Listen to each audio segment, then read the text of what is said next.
Internet पर तस्वीर में लंबी सी नजर आने वाली क्रीम हकीकत में कितनी सी है? इतनी सी है। आज की वीडियो का मकसद है आप लोगों के सवालों का जवाब इस फेयरनेस क्रीम के बारे में जो पिछले तकरीबन 6 माह से पूछा जा रहा है। कमेंट्स की एक लंबी लाइन है कि आप भी प्लीज इस क्रीम का रिव्यू कर दें। तो मैं इस क्रीम का शॉर्ट सा मगर बहुत जरूरी रिव्यू करूंगी ताकि आप लोगों को एक माकूल अंदाजा हो जाए कि ये प्रोडक्ट खरीदने के लिए कैसी है, ताकि ना ही आपके पैसे जाया हों और ना आपकी स्किन। असल में रिव्यू का मकसद भी यही होता है कि प्रोडक्ट खरीदने से पहले उसके मुतालिक सारी मालूमात प्रोवाइड कर दी जाएं और यूजर को प्रोडक्ट सिलेक्ट करने में आसानी रहे। तो शुरू करते हैं पैकेजिंग से।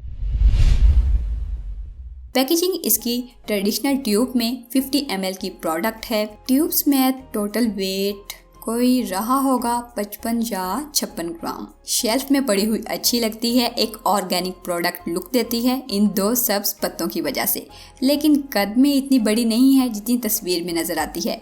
ट्यूब नन्ही मुन्नी सी है लेकिन बिल्ड क्वालिटी अच्छी है, कार्डबोर्ड वगैरह में पैक नहीं की हुई, बस ये ट्यूब ही है। पूरा नाम है जी Roots skin care solution natural fairness cream. यहाँ पर मेंशन है जी 96% नेचुरल इंग्रेडिएंट्स। क्लेम करते हैं कि स्किन की इवन टोन को रिस्टोर करेगी, रेडियंस एंड स्किन मॉइस्चर को इम्प्रूव करेगी और ये बहुत बड़ी बात लिखी हुई है कि विजिबल डिफरेंस इन 10 डेज। असल में इसी बात की तो गूंज है जिसकी वजह से बार बार इसका रिव्यू मांगा जा रहा था। इस बात को समझना थोड़ा कॉम्प्लिकेटेड है बट कोशिश करती हूँ आगे चलकर।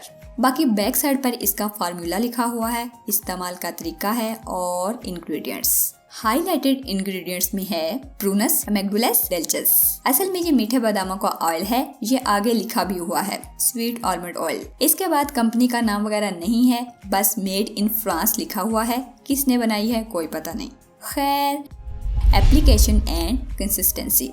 ओपन करने पर अंदर व्हाइट कलर की क्रीमी फॉर्म कुछ इस तरह की दिखती है।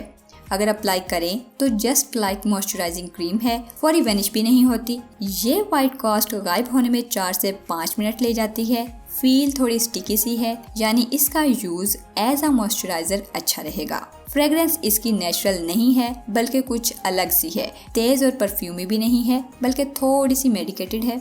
इसके ऊपर हाउ टू यूज में लिखा हुआ है कि दिन में 2 बार अप्लाई कीजिए, बट मॉइस्चराइजिंग है इसलिए रात को ही सूट करेगी क्योंकि आजकल हब्स का मौसम है और दिन में इसको लगाने से बहुत ज्यादा पसीना आने लगता है। ऊपर ये भी लिखा है कि ऑल स्किन टाइप, तो मेरे ख्याल में ये ड्राई स्किन के लिए ठीक है क्योंकि ऑयली स्किन पर इसकी एप्लीकेशन कामयाब नहीं। अच्छा जी, जब मैंने अपने सोशल मीडिया प्लेटफॉर्म पर इसकी फीडबैक के बारे में आप लोगों से पूछा तो बहुत सारे लोगों ने अपना एक्सपीरियंस बयान करते हुए यूट्यूब, फेसबुक और इंस्टाग्राम पर इसके बारे में लिखा।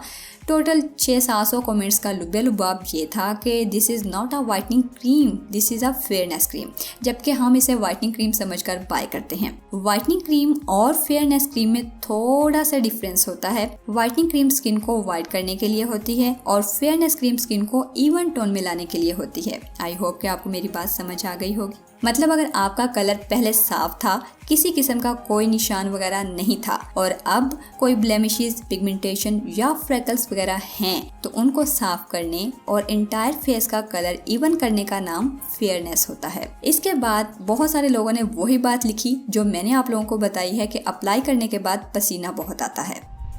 प्राइस ऑनलाइन आपको 650 रुपीज़ में मिल जाएगी, बाकी 250 रुपीज़ शिपमेंट ऐड करके टोटल 900 रुपीज़ की पड़ जाएगी। मैंने भी तकरीबन इतने ही पे किए हैं। कंक्लूजन, दोबारा खरीदूंगी या नहीं? अगर इस बात पर आए कि 10 दिन में विजिबल रिजल्ट्स देगी तो इस बात पर कुछ कंडीशंस अप्लाई होती हैं कि ये बात हर किसी के लिए नहीं लिखी गई। इम्प्रेशन इस क्रीम का प्रोडक्ट वाइज अच्छा है बट मुझे इसके टेक्सचर और एप्लीकेशन से शिकायत है। ड्राई स्किन के लिए तो फिर भी कुछ बेहतर है, ऑयली वाले तो इसके पास से भी ना गुजरें। हल्की फुल्की छाइयों वाली स्किन और दाग धब्बों के लिए कुछ ठीक है, लेकिन अगर इतने पैसों में इन इश्यूज के लिए देखें तो इससे भी बहुत बेहतर ऑप्शंस मिल सकते हैं। बाकी नेचुरल न्यूट्रल को नहीं हैगी। आखिर में बात है कि मैं इसे दोबारा खरीदूंगी या नहीं। तो अगर मैं अपनी बात करूं ज़ाती तौर पर तो मैं बोलूँगी नहीं, मैं इसे दोबारा खरीदने वाली नहीं। मैं कोई और ऑप्शन चूज़ कर लूँगी, बल्कि मैं इसे भी बेचने के चक्कर में हूँ। अगर आप में से कोई ख़रीदना चाहे तो आधी कीमत पर दे दूँगी। खैर, इस क्रीम के इंग्रेडिएंट्स और मालूमात को मज़ीद तसल्ली और शौक़ से पढ़ना चाहते हैं तो यहाँ क्लिक करके memunahmuslima.com पर जाकर पढ़ सकते हैं। सो लाइक शेयर, मिलते हैं। अल्लाह हाफिज़।